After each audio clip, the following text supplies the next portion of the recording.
I'm Lauren Pattison, and I'm going to address the immediate confusion. You're all looking at us like, right, well, I've deduced from the accent it's a Geordie, but it's wearing some kind of jacket. Puzzled a lot of years. I'm wearing a dress tonight as well. My mum said I look quite ladylike, but I'm not fooling anyone. I know I'm not a lady. I went on a night out before I came to Edinburgh. My flatmates took us out to celebrate us leaving. They all got back before me. I come back steaming. They were waiting up for us. I rested my head in my flatmate's lap and she did that lovely thing of stroking my head when I was drunk. Beautiful moment of friendship, which I ruined by throwing up a chip, an entire chip, into her lap like a cat bringing her master home a fucking present. Definitely not a lady. I'm fine with not being a lady. What I'm not fine with is being an adult. Apparently I'm an adult now. This is very new to me. I graduated like last month, being thrust into this adult world. I graduated with a first class degree in drama, so it's significantly less impressive than it sounds. I've spent the last 3 years of my life being taught how to stand really still and look focused into the distance with a glimmer of hope. And the only place I see that coming in handy is when I'm waiting in the dole queue, let's be honest. I live with people who did really academic degrees as well. I live with them and they used to love coming home and sharing everything that they'd learned with. Lived with a teaching student and he'd be like, I'm inspiring a generation.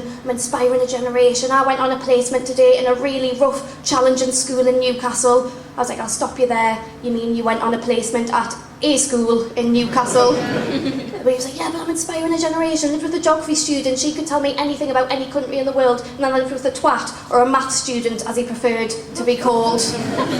And then it would get to me and they'd all ask me what I'd done that day. Usually all I'd done was pretend to be things. Some examples of the things I've been in the last 3 years include a shoe, a bubble, a lightsaber, a tree in summer, a tree in winter. There's a difference. I've been an ice cube melting on a summer's day. I've been Estonia. I've been a gazelle. I've been blindfolded and locked in a cupboard by my lecturer for 36 minutes. That's never been explained. What I do know is he's not returning to teaching in September, so not entirely sure if that one was on the curriculum. I spent the very last week at university pretending to be Jam. As a 21-year-old adult, I was standing there watching my friends and my course mates make absolute dicks of themselves. Don't know if you've ever watched someone pretend to be Jam. It's quite a hard thing to do, and I stood there not joining in. My lecturer noticed it. She was like, Lauren, can't help but notice you're not joining in. You do know you can choose the flavour. Oh, cheers, Linda, that's what was causing the fucking confusion there. Oh, everything makes perfect sense now, that's fine. Oh, I'm hopeless though. I brought my granddad to watch us graduate. I thought it would be a nice thing to do. We're in the car on the way there and he caught us off guard because he looked at us and went, "You proud of me?" That was a weird thing to ask. I was like, of course I'm proud of you. He's a war veteran. Proud of that, proud of everything he's done for the country. Every scratch and scrape and scar on his body tells a story, makes me so proud to be his granddaughter, proud to have his surname, proud to be in his family. I was like, I am so proud of you. Why are you asking? I was like, well, it's lovely to hear. It puts a smile on an old man's face. Just cannot help but wonder, when you're my age, that with your granddaughter, fuck's she gonna have to be proud about you? The man's got a point. I only worked out how to be Estonia when my geography student flatmate sat us down and told us I was being too Latvian and I had to tone it down a bit. I thought maybe I've got scars, maybe I've got war wounds to like impress my grandkids in the future. I have one scar.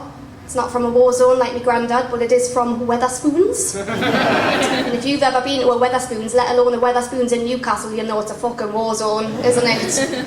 I drank 3 sharing jugs of woo-boo to myself. And I went up to the toilets, they were at the top of the stairs. I thought I'd put my drama skills to the test because I spotted this lovely looking lad. I wanted to chat him up, so I pretended to be a lizard. And it is not going to be half as impressive in 50 years' time when I'm sat with my little granddaughter Sambuca.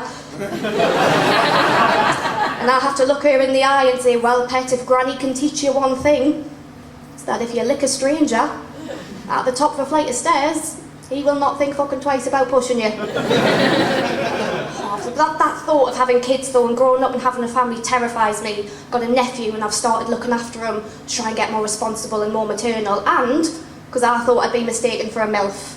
I'm a young lass out and about with a kid, thought I'd get mistaken for his mother, but obviously I'm from Newcastle, nowhere near old enough to be his mother around there. It's rough as shit, I'm far more likely to be his grandma. No one's that desperate. I've received the flip side and started to realise how like judgmental people are. A lot of people look at me and they look at me like I've done something wrong. They think I'm a teenage man and they think that's wrong, and it's not. No matter what age you are, as long as you're a good mother, that's all that matters. And it makes me feel really anxious seeing people looking at me, looking like I've done something wrong, being so judgmental. And I snapped on the bus the other day because I was trying to get him on in the buggy and I was struggling. I was really struggling, couldn't get him on. Nobody was offering to help. Everyone just watched us struggle. I'm holding up a busload of people, everybody's tutting, he's crying, I'm nearly crying. Then this little old woman sat 2 rows behind, goes, well, she shouldn't have had him so young, if she can't look after him.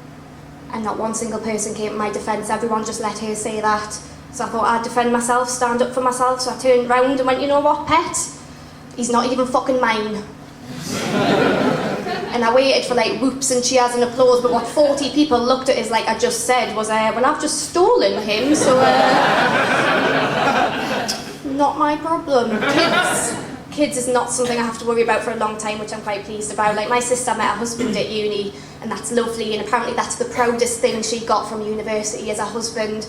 But she also fails to mention that she failed her degree in sports science, which I don't know how she did. I swear she just forgot her PE kit one day. Was asked to leave. But I've not had that. I've never met the man of my dreams. I wanted Prince Charming, wanted the man of my dreams, wanted to find him at university. It took us 2.5 years to remember I was on a drama course. Every man on that course also wants Prince Charming, the man of his dreams.